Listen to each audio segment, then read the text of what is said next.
When Cherry Blossoms Whisper. Side Story Volume, Whispers Beyond the Blossoms. Chapter 4, Akira's Redemption Road Trip. The countryside passed in slow, aching stretches of green and gold. Haruto sat in the passenger seat of Akira's dusty black car, arms crossed, sketchbook closed in his lap for once. The road curled through forgotten towns and quiet mountains, the silence between them heavy and unfinished.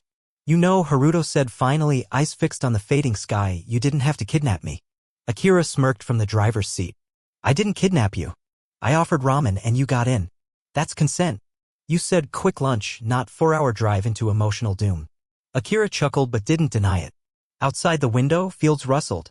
Rows of wild cherry trees still bore the last petals of spring, their soft pinks clinging like reluctant memories. Haruto glanced at the dashboard. A photo was wedged above the stereo, old, slightly sun-faded. A younger Sakura sat on a man's shoulders, both of them laughing under a tree that looked hauntingly familiar. That's your uncle, isn't it? Haruto asked, his voice low. Akira nodded, expression unreadable for once. Yeah. Her dad. And that's where we're going. Graveyard near Oyamazaki. Middle of nowhere. He liked peace. Haruto didn't answer right away. He flipped open his sketchbook and ran a thumb over an old drawing of Sakura, one where her smile was just slightly off-center, where her eyes were full of hidden ache. You never really talked about him before, Haruto said. I never really talked about anything before, Akira replied, softer. It's easier to joke. People don't ask questions. A pause. Then, I was supposed to visit him that week. But I stayed in Tokyo. Some stupid fight with my dad. He collapsed 2 days later. Haruto looked at him, expression firm but not unkind. You know that's not your fault. Akira's fingers tightened on the steering wheel. Tell that to 15-year-old me who begged to go back and wasn't allowed. Tell that to Sakura when she stopped sending me letters. The car finally pulled into a quiet clearing. An old shrine stood to the left, and at the far end, shaded under cherry trees, was a small, carefully kept grave. They got out?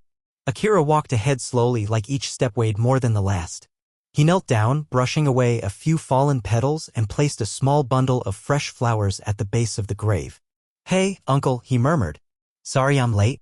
Again. Haruto stayed back, watching. I was mad at you, Akira continued, voice thick. You left without saying goodbye. Without telling me how to fix the mess you left. Sakura wouldn't talk.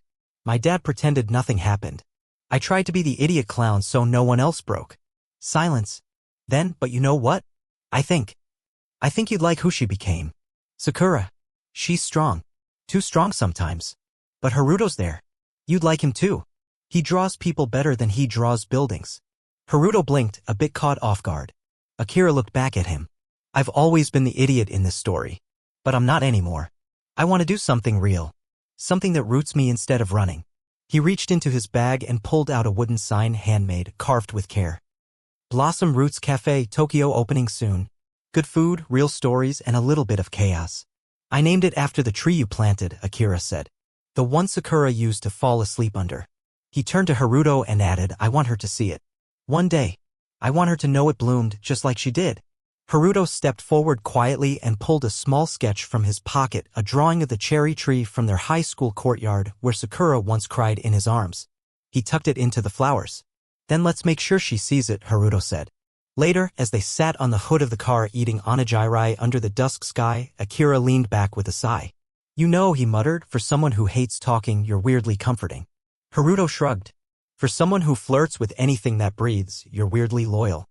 A long silence passed. Akira finally added, I don't hate you, you know. That's good, Haruto replied. Because I don't hate you either. Weird. Yeah. They stared up at the cherry blossoms overhead, now glowing faintly in the twilight.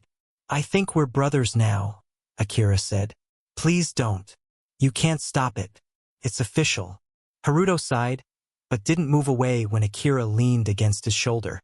The petals fell around them, silent, soft, like forgiveness. Thanks for watching our video. If you find this video interesting, then please subscribe our YouTube channel. If you're watching this video from TikTok, Facebook, or Instagram, then follow our page for more contents like this.